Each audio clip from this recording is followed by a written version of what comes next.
일부니까 괜찮을 것 같긴 한데요. 그래도 여러분 한번 손을 좀 들어주시면 좋겠습니다. 나는 요셉을 모른다. 네, 다행이네요. 다행입니다. 여러분 한번 이렇게 대답하긴 저기 하실 테니까 한번 속으로만 생각해 보시죠. 요셉 하면 무엇이 떠오르십니까? 우리 소율이가 손 들었네. 요셉 하면 무엇이 떠오르시나요? 요셉 하면 떠오르는 단어나 장면이 있으십니까? 신앙생활 해온 시기와 또 환경에 따라 다를지 모르지만 저 같은 경우 요셉 하면 떠오르는 단어가 꿈, 노예로 팔림, 보디발의 아내, 총리, 형통, 요 정도인 것 같아요. 깊이 고민 안 하고 그냥 썼을 때 한 요 정도인 것 같습니다. 다 아신다고 해서 다행이지만 그럼에도 불구하고 요셉의 이야기를 간단하게 한번 제가 소개해 보겠습니다. 창세기 50장이죠. 창세기는 50장까지 있는데 50장 가운데 거의라고 하면 한 장은 다른 이야기이긴 하거든요. 거의 14장에 걸쳐서 요셉의 이야기는 기록되고 있습니다. 50장 중에 14장이면 아주 긴 거잖아요. 그만큼 그냥 쉽게 생각할 때 중요한 내용이다. 물론 성경 66권이 다 중요하지만 요셉의 이야기는 참 중요한 내용을 담고 있는 요셉이란 인물은 중요한 인물이라고 할 수 있겠는데 간단히 얘기해 보면 요셉은 몇 년 살았는지 혹시 기억하시나요? 전생들 알 것 같아요. 전생들 110세를 살았습니다. 110년을 살았어요. 그 중에 17년은 아버지와 함께 가나안 땅에서 살고요. 나머지 빼면 93년은 이집트에서 삽니다. 그러니까 이렇게 저도 세보니까 이집트에서 시간이 훨씬 길어요. 아버지 야곱은 다른 아들들보다 요셉을 더 사랑했습니다. 요셉의 형들이 많았죠. 그 현상 중에 하나가 뭐였죠? 요셉만 화려한 옷. 개혁배정 버전하면 채색 옷을 입어 색동옷. 우리는 이렇게 생각하는. 요셉만 특별한 옷을 입은 거예요. 그래서 요셉을 미워했던 형들이 어떻게 하죠? 어느 날 요셉을 미디안 상인들에게 팔아버립니다. 17살 때. 끔찍한 일이죠. 그리고 요셉은 미디안 상인들로부터 바로 그 당시 이집트의 왕이었던 최고 통치였던 바로의 신하 중 한 사람인 보디발이라고 하는 장군에게 다시 팔리고요. 감사하게도 보디발의 총애를 받아서 보디발 집의 모든 것을 맡아 관리하는 관리자가 되지만 보디발 아내로부터 누명을 쓰고 감옥에 갇히게 됩니다. 그렇게 감옥 안에서 죄수로 살던 요셉이 어느 날 바로 왕의 꿈을 해몽하게 되죠. 바로 왕이 이상한 꿈을 꿨는데 도저히 알 수 없고 아무도 그 신하들 중에 알 수 없는데 요셉이 그 꿈을 해몽하게 되고 어떻게 되죠? 감옥에서 나올 뿐만 아니라 총리, 그 당시 이집트의 뭐라고 해야죠? 두 번째 권력자, 바로 밑에 통치자로 되게 됩니다. 그리고 그의 삶을 총리로서의 삶을 살다 마치게 되죠. 바로 이게 요셉의 간단한 이야기인데요. 요셉과 이 요셉의 삶에 대한 다양한 이해가 있을 겁니다. 아마 여러분들도 우리 교회는 또 저희 교회 침례교단이지만 다양한 교단에서도 오셨고 다양한 백그라운드 뭐 호주에서 신앙생활 하시는 분들 한국에서 뭐 여러 가지가 있을 텐데 저 같은 경우는 여러 가지 요셉의 삶에 대한 이해 가운데 이러한 두 가지를 계속 들어왔습니다. 그리고 이 두 가지를 조심해야 된다는 얘기도 계속 들어왔었습니다. 그 두 가지가 뭐냐면 첫 번째로는 요셉을 이렇게 이해하는 거예요. 마침내 꿈과 비전을 이룬 사람 요셉. 저는 이러한 설교와 이러한 책을 참 많이 듣고 읽어봤는데요. 마침내 꿈과 비전을 이룬 사람 요셉. 요셉은 어린 나이에 신기한 꿈을 꿉니다. 그 꿈에 대해서는 이제 다음 주에 또 다루겠지만 어떤 건지는 아시죠? 신기한 꿈을 꾸는데 말도 안 되는 이야기 같았고 모든 사람은 비웃었습니다. 그리고 형들은 화가 났죠. 그런데 그 꿈을 포기하지 않은 요셉은 마침내 총리가 되므로 그 꿈을 이루었다라는 식의 얘기입니다. 다르게 좀 더 표현해 본다면 비록 우리도 연약한 존재 같지만 포기하지 않고 열심히 살아가면 그 꿈을 이룰 수 있습니다. 라는 식의 이해입니다. 혹시 오해하지 마세요. 제가 조금 더 이렇게 강하게 표현을 한 부분이 있으니까 혹시 오해하지 마세요. 두 번째는 요셉을 이렇게 이해하는 겁니다. 고난과 어려움을 돌파하여 성공을 이룬 사람 요셉. 요셉은 어린 나이에 힘들고 어려운 일을 만납니다. 우리는 상상도 할 수 없는 일이지만 종으로 팔리고 누명을 쓰고 죄수가 되기도 하죠. 그럼에도 불구하고 그 고난을 참고 견뎌낸 요셉은 마침내 총리가 되었다. 라고 하면서 이렇게 표현하는 거죠. 비록 우리도 고난의 시간을 만나기 마련이지만 믿음으로 잘 참고 견디면 우리도 요셉처럼 어떻게 된다? 세워지게 될 것이다. 라는 식의 이해입니다. 오해하지 마세요. 이런 이해와 해석들이 잘못된 거 아닙니다. 다 일리가 있고 중요한 부분들입니다. 좀 더 얘기를 하자면 저는 잘 사용하지 않는 단어긴 한데 꿈과 비전을 향해 나아가는 것 아름답고 좋은 모습입니다. 그죠? 그 꿈과 비전을 이루고자 하는 것 아름답고 좋은 모습이에요. 여러분도 혹시 그 부분에서 오해하시면 안 돼요. 제가 좀 더 강하게 표현하긴 했지만 근데 오늘 기억하고자 하는 건 뭐죠? 보다 더 근본적이고 중요한 것을 놓친 채 방금 얘기한 이 두 가지만 이해한다면 혹 너무나 아쉬울 수 있고 자칫 위험할 수도 있다라는 것입니다. 그래서 제가 이 부분을 자세히 다루지 않으니까 혹시 마음에 좀 궁금함이 있거나 좀 질문이 생긴 분들은 예배 후에 꼭 질문하시면 좋겠습니다. 우리가 꼭 기억해야 하는 요셉 이야기의 핵심이 있습니다. 아마 근데 감사 여러분들은 다 알고 계실 것 같은 게 요즘은 또 요셉에 대해서 많이 다른 각도로 또 해석하고 설교하니까요. 창세기 50장 19절 20절에 나옵니다. 제가 한번 읽어볼게요. 혹시 요셉의 스토리를 잘 모르는 분들은 차츰 더 알아가시길 좀 기대하면서 요셉이 그들에게 말하였다. 이제 마지막 장면 중에 하나잖아요. 요셉의 아버지 야곱이 죽으니까 형들이 두려워했습니다. 왜 동생에게 해코지 했었으니까 자기들도 해코지 받을까봐. 왜 동생은 총리니까요.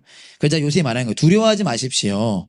내가 하나님을 대신하기라도 하겠습니까? 그러면서 말하기를 형님들은 나를 해치려고 하였지만 하나님은 오히려 그것을 선하게 바꾸셔서 오늘과 같이 수많은 사람의 생명을 구원하셨습니다. 라고 말합니다. 좀 익숙할 수도 있고 재미없을 수 있지만 집중하기 원하는 부분인 거죠. 뭐라고 얘기하죠?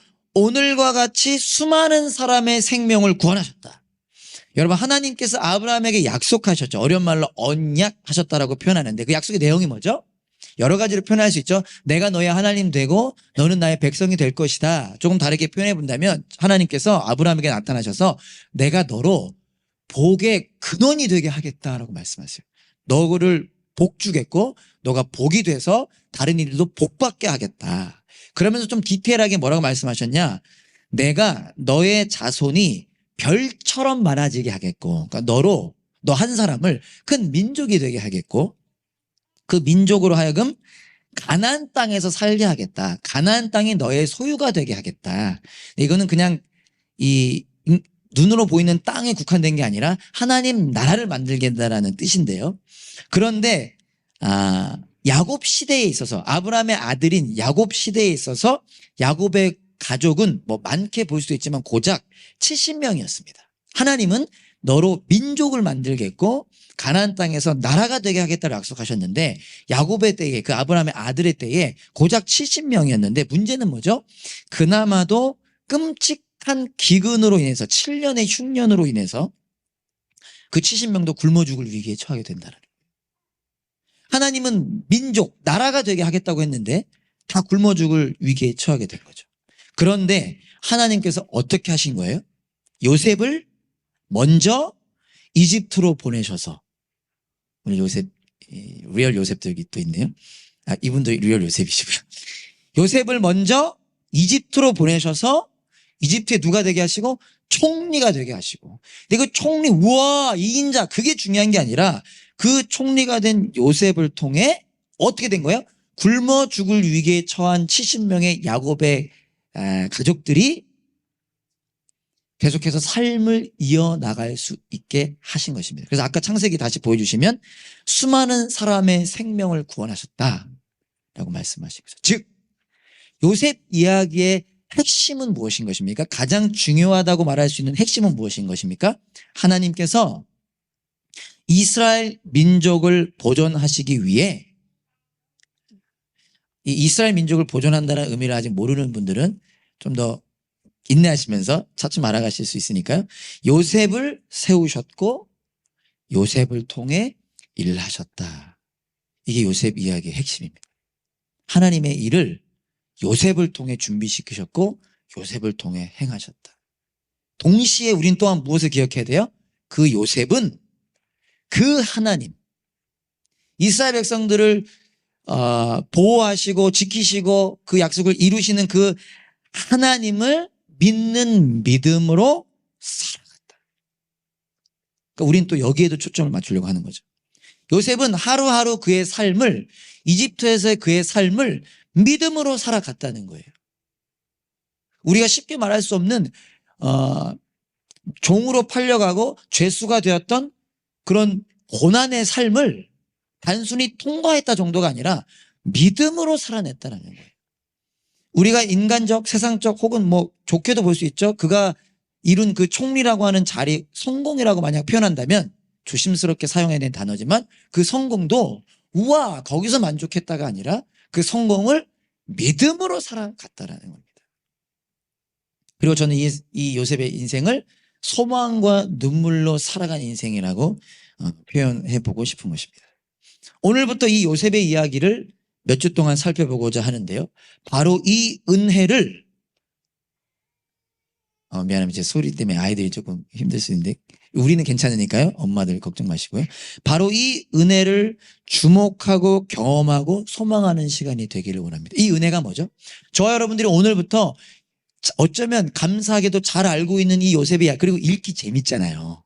근데 여기는 다 지금 109명의 속하는 성경 통독을 하고 있어서 또 읽기 힘들지만 여러분 창세기 요셉 이야기를 앞으로 좀 더 읽어보기 원하면 재밌는 이야기잖아요.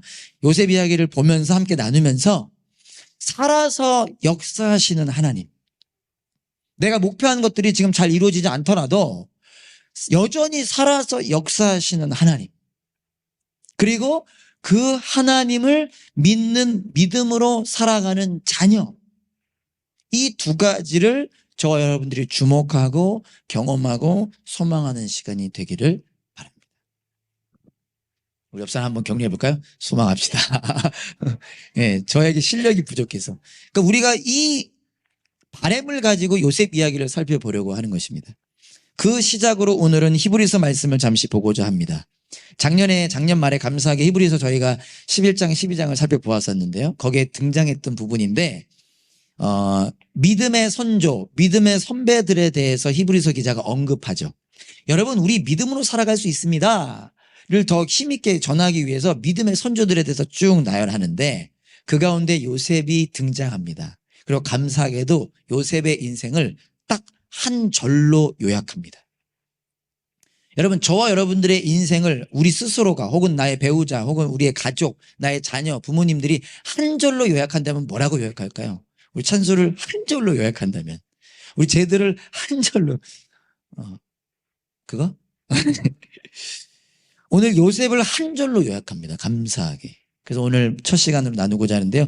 한 번 더 제가 읽어보겠습니다. 히브리서 11장 22절. 여러분들 한번 마음과 눈으로 한번 따라와 주시죠. 믿음으로 요셉은 죽을 때에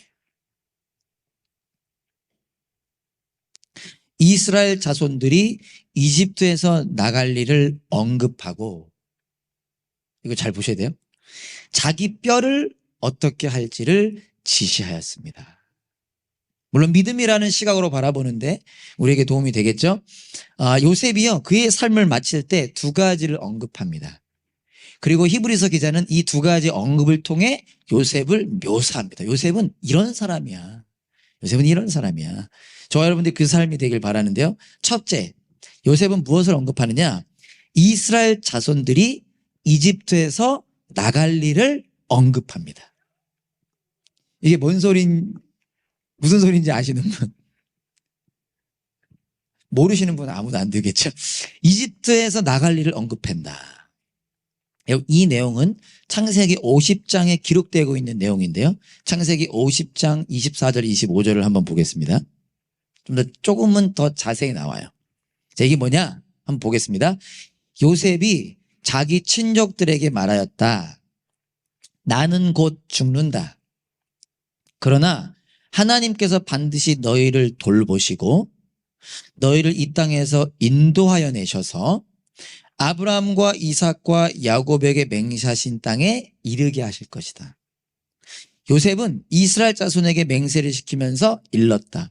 하나님께서 반드시 너희를 돌보실 날이 온다. 그때에 너희는 나의 뼈를 이곳에서 옮겨서 그리고 가지고 가야 한다. 이스라엘 자손들이 다시 본문 상관없을 것 같습니다. 이스라엘 자손들이 이집트에서 나갈 일을 언급했다 그랬잖아요. 그 일은 무엇이냐? 하나님께서 아브라함과 이삭과 야곱에게 맹세하신 땅에 이르게 하실 일을 의미합니다. 그러니까 다시 아까 한번 언급했지만 하나님께서 아브라함에게 약속하셨죠. 언약하셨죠. 내가 너의 하나님이 될 것이고 너는 나의 자녀, 백성이 될 것이다. 근데 내가 너 한 사람을 이스라엘이라고 하는 큰 민족이 되게 하겠다. 라고 하시면서 제가 오늘 준비했는지 모르게 갑자기 헷갈리는데 창세기 15장 13절에 보면요. 이러한 언급을 하세요. 우리가 최근에 읽은 부분이 너의 자손이 다른 나라에서 밑에 셋째 줄부터 보시면요. 종이 되어 400년 동안 나그네 살이를 할 것이다. 그리고 그 다음 절 보여주시면 하지만 여기까지 죄송합니다. 그러면서 뭐라고 하시냐 4대째가 되어 가나안 땅으로 돌아오게 될 것이다 라고 말씀하셨어요.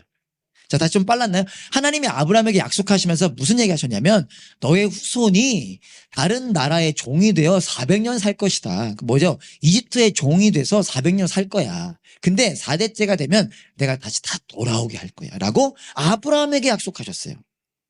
그러면서 지금 요셉이 근데 죽을 때 뭘 얘기한다고요? 이집트에서 나갈 일을 언급하고 있어요. 바로 그 이야기를 죽을 때에 한 것입니다. 즉 요셉이 죽을 때 바로 이 일, 우리 이스라엘 민족이 다시 가나안 땅으로 갈 것이다라는 것을 언급했다라는 건 요셉이 어떤 삶을 살았다는 거예요? 그가 하나님의 약속을 기억했고 그 약속을 신뢰했다라는 거. 언제? 평생의 그의 삶을. 아까 제가 말씀드렸죠.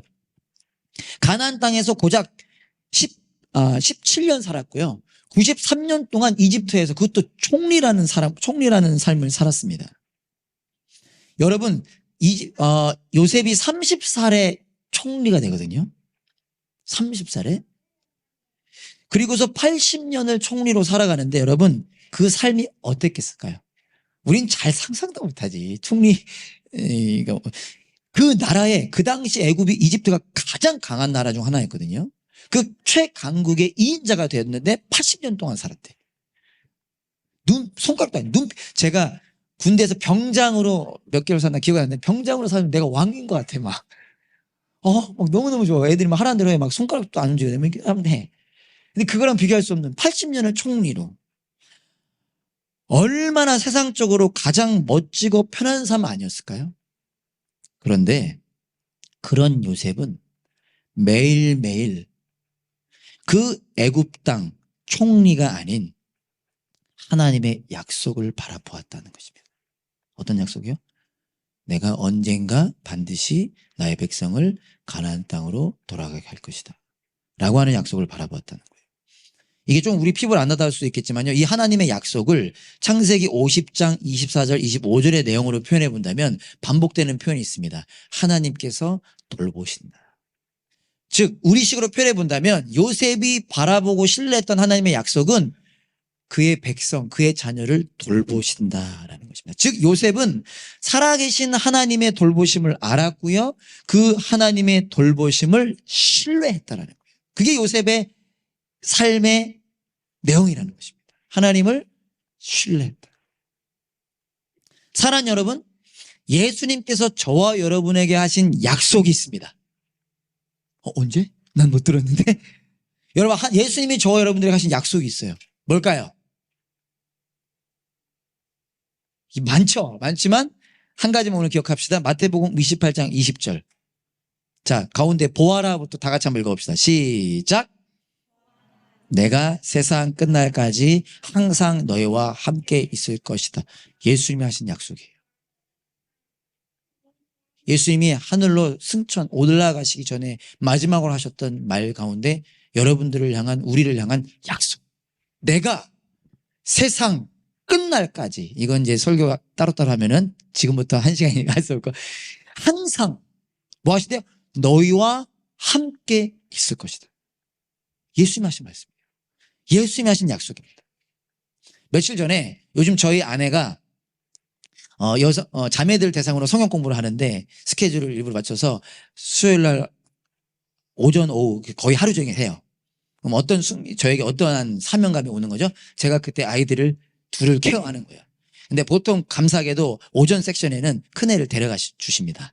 그래서 둘째와 함께, 아직 황을동 반경이 작은 둘째와 함께 울타리 안에서 하루를 보내는데, 그날은 아이들 상태가 안 좋아서 혹시나 하는 마음에 둘 다 집에 있었습니다. 다른 애들한테 혹시나 옮길까 봐. 근데 주한이가 그런 생각 안 할 줄 알았더니 저랑만 있잖아요. 저랑만 있다가 재웠어요. 밤에 잤어요. 원래 주한이는 일어나면 무조건 엄마만 찾습니다. 가끔 나를 위해서 아빠 찾지만 가면 쳐다보진 않습니다. 근데 이제 엄마가 와고 그 다음날이 낮잠이었나요? 헷갈리는데 깼는데 딱 깨자마자 아빠! 하고 부른 거예요. 근데 그 목소리 약간 다급해. 왜? 문 닫고 깜깜하고. 근데 뭘 알고 있는 거예요? 이제까지 나는 아빠랑 있었다. 엄마는 없었다. 근데 아빠가 지금 내 눈에 보이지 않지만 아빠는 있을 것이다. 하지만 조금 걱정되니까 아빠! 이렇게 하고 불렀어요. 저를. 여러분 좀 졸리실까봐 제가 이거 할까 말까 하다가 있었는데요. 예수님께서 약속하셨습니다. 이런 인간의 부족하기 그지없는, 저 일기 쓸 때 맨날 반성하거든요. 그지없는 아빠도 애가 눈 뜨자마자 찾아요. 그리고 안전함을 느낍니다. 저 아이들이 엄마한테 품에 안겨있는 이유가 뭐죠? 가장 안전함을 느끼니까요. 예수님 약속하셨습니다. 내가 세상 끝날까지 너희와 항상 함께 있을 것이다. 이거 수백 번도 더 말한 이야기지만 오늘 이 말씀을 통하여 여러분들과 함께 붙잡기 원합니다. 여러분 이 약속을 신뢰하고 이 약속을 기억하고 붙잡는 저와 여러분 되기를 소망합니다. 그걸 아직 경험하지 못한 분들은 새롭게, 그리고 경험하셨던 분들은 더 깊이 이 예수님의 함께 하심을 경험하는 저와 여러분들 되시기를 간절히 소망합니다. 요셉이 이야기한 두 번째는요, 자기 뼈를 어떻게 할지를 지시합니다. 비슷한 내용이긴 한데, 이집트에서 나갈 일을 언급한 후에 한 가지를 더 언급하는데 자기 뼈를 어떻게 해달라고 합니다. 뭐라고 나와있죠? 어떻게 할지 지시하는데 이것도요, 창세기 50장 25절에 아까 나왔던 부분이죠. 자기 뼈를 어떻게 할지를 지시했다는 것은요, 여기 보면 하나님이 너희를 돌보실 날이 온다. 그러니까 가나안 땅 갈 날이 온다. 그때에 너희는 나의 뼈를 이곳에서 옮겨서 그리로 가지고 가야 된다라고 얘기합니다. 그러니까 요셉이 곧 죽잖아요. 죽으면 무덤에 묻죠. 그럼 거기에 뼈가 있잖아요. 그 뼈를 빼가지고 가나안 땅에 갖고 가달라는 겁니다. 시간 관계상 여러분 출애굽기 13장 19절 나중에 한번 읽어보시고요. 모세가 그 뼈를 가지고 갑니다. 그리고 여호수아 24장 32절 가나안 땅에 정착했을 때 여호수아가 그 말 그대로 거기다 묻습니다. 근데 여러분 요셉이 왜 이런 부탁을 했을까요? 잠깐이라도 한번 생각해 보세요. 왜 자기 뼈를 가지고 가달라고 부탁했을까요? 이미 죽고 끝인데. 여러분 제가 죽거든 제 뼈를 한국에 어느 곳에 가져가 주십시오. 왜 이런 부탁을 할까요? 맞아. 저는 이렇게 여러분과 나누고 싶습니다. 그 이유는 갈망했기 때문입니다. 갈망했기 때문이에요. 두 가지로 표현할 수 있는데 첫 번째, 먼저는 요셉은 이걸 이상하게 해석하셔서는 안 되고 그만큼 가나안 땅이라고 하는 그러니까 뼈라도 가나안 땅 갔으면 좋겠다가 아니라 가나안 땅이라고 하는 뭐죠? 가나안 땅이 뭐였죠? 하나님의 약속, 하나님의 살아계심, 하나님의 돌보심을 갈망했다는 거예요. 그러면서 더불어 오늘 좀 더 제가 강조하고 싶은 것은요, 자기의 뼈를 가지고 가달라. 이거는요, 여러분, 자기 자신을 위한 부탁이 아닙니다. 요셉이 이미 죽을 건데 내 뼈를 거의 간직해서 자기를 향한 부탁이 아니라 자손들을 위한 부탁이에요. 무슨 말이죠? 요셉의 뼈를 가지고 가야 한다라고 하는 어떤 의미에서 숙제, 어떤 의미에서의 과제, 어떤 의미에서 의무를 통해 이스라엘 자손들이 계속해서 뭘 기억하는 거예요? 하나님의 약속. 왜? 그 총리, 우리가 그리고 너무나 사랑하고 존경했던 요셉이 우리에게 부탁했어. 마지막 유언이 뼈를 가지고 가달래. 왜 뼈를 가지고 가달래? 몰라, 꼭 가나안 땅이잖아. 가나안 땅이 뭔데? 하나님 약속이잖아. 언젠간 간대. 를 통해서 그 하나님을 잊지 않도록 기억하게 하는 과제였고요. 그만큼 요셉은 어떤 사람이었다? 이스라엘 자손들이 하나님의 살아계심을 경험하게 되기를 갈망했던 사람입니다. 나만 하나님 사랑 경험하는 것을 멈추지 않고 내가 사랑하는 이들이 그 은혜 누렸으면 좋겠다라는 의미로 내 뼈를 가지고 가달라. 사랑하는 여러분, 우리도 갈망하기 원합니다. 우리도 갈망하기 원해요. 아멘. 우리도 갈망하기 원합니다. 그 가운데 사도행전 1장 8절에 이런 말씀이 있습니다. 같이 한번 읽어볼까요? 시작. 그러나 성령이 너에게 내리시면 너희는 능력을 받고 예루살렘과 온 유대아와 사마리아에서 그리고 마침내 땅 끝에까지 이르러 내 증인이 될 것이다. 우리가 갈망했으면 좋겠어요. 여러분, 성령님이 우리에게 오시면 우리는 예수님의 증인이 되게 됩니다. 증인이 된다는 건 어떤 의미죠? 예수님을 믿게 된다는 거죠. 예수님을 경험하게 된다는 거죠. 예수님을 고백하게 된다는 거죠. 어쩌면 여전히 우리 마음에 부담이 되는 표현, 예수님으로 충분합니다. 로 살게 된다는 것입니다. 이 일이 우리 가운데 이루어지기를 갈망하기 원합니다. 먼저는, 그러니까 여러분은 이미 여러분들 안에 성령님 계시죠? 자, 다시 아멘을 화답해 주세요. 여러분들 안에 성령님 계시죠? 아멘. 성령님이 계심을 통해 우리 예수님 믿게 된 거 아닙니까? 좀 자신은 때로는 없다 손 치더라도. 여러분 안에 성령님 계시죠? 아멘. 우리 교회 안에 함께 예배드린 이들 가운데 아직 예수님을 믿지 못하는, 고백하지 못하는 분들 가운데 이 놀라운 일이 있기를 갈망했으면 좋겠습니다. 더불어 우리는 이미 성령님 계시니까 또다시 성령님이 임하는 거를 기도할 필요는 없지만 뭘 기대하자는 거예요? 성령의 충만함. 그 충만함 뭔가 이렇게 막 채워지는 거 아니라 그래서 성령님을 닮아가는 거, 성령님의 음성을 듣고 민감하게 반응하는 거, 그래서 그 성령님의 열매가 맺혀지는 거, 연약하고 부족하지만 때로는 자신 없고 과연 이런 일이 있을 수 있을까? 나도 저들처럼 살아갈 수 있을까라는 우리의 마음에 이미 우리 안에 계신 성령님의 역사하심, 일하심을 통해서 성령의 열매를 맺으며 살아가는 일, 예수님의 증인으로 살아가는 일들이 이루어지기를 갈망했으면 좋겠습니다. 다윗이 금요일 아침 말씀 감사했는데 늘 매일 매순간 하나님을 갈망했던 것처럼, 시편의 기자들이 늘 하나님을 갈망했던 것처럼 저와 여러분들이 그 하나님의 살아계신 그 은혜를, 그분의 일하심을 갈망할 수 있기를 소망합니다. 여러분, 에즈베리 대학교에서 일어나는 부흥이라고 혹시 들어보셨나요? 한 번도 없으세요? 혹시 들어보신 분? 에즈베리 부흥 들어보신 분?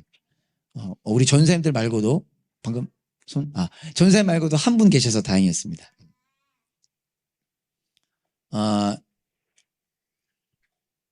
미국 켄터키주 윌모어에 있는 에즈버리, 영어로는 에즈버리 대학이 있습니다. 지난 2월 8일 수요일 오전 10시에 그 학교는 그 채플이 의무래요. 수요일마다 아침에 채플이 의무인데 그래야 졸업을 할 수 있는 거죠. 근데 평소와 다른 일들이 그 가운데 일어난 것입니다. 요즘은 우리가 조심해서 사용하는 단어가 됐다고들 해요. 부흥이라는 표현이. 우리가 사용하는 뜻은 그건 아니니까. 그걸 뭐 부흥이라고 표현하든 대각성이라고 표현하든 뭐 하나님의 일하심이라고 표현하든 새로운 일이 그 가운데 일어났습니다.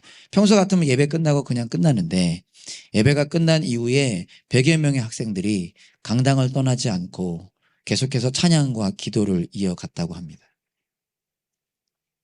네, 그렇게 이어진 예배와 찬양과 기도와 말씀이 그 다음날, 그 다음날, 그 다음날까지 계속된 것입니다. 밤새 찬양을 하는 사람, 서로 껴안고 눈물로 기도하는 사람, 말씀을 붙잡고 살아가기 시작하는 사람, 나가서 전도하기 시작하는 사람, 온라인에 소문이 퍼지면서 인근 대학의 학생들도 예배와 기도에 동참하기 시작했고 수요일이었잖아요.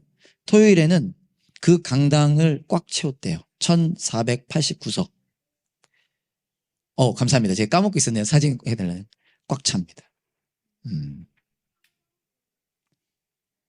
그리고 그 다음 주 화요일에는 넘쳐나는 인파들이 학교 바깥에서 함께 예배드리기 시작했고요.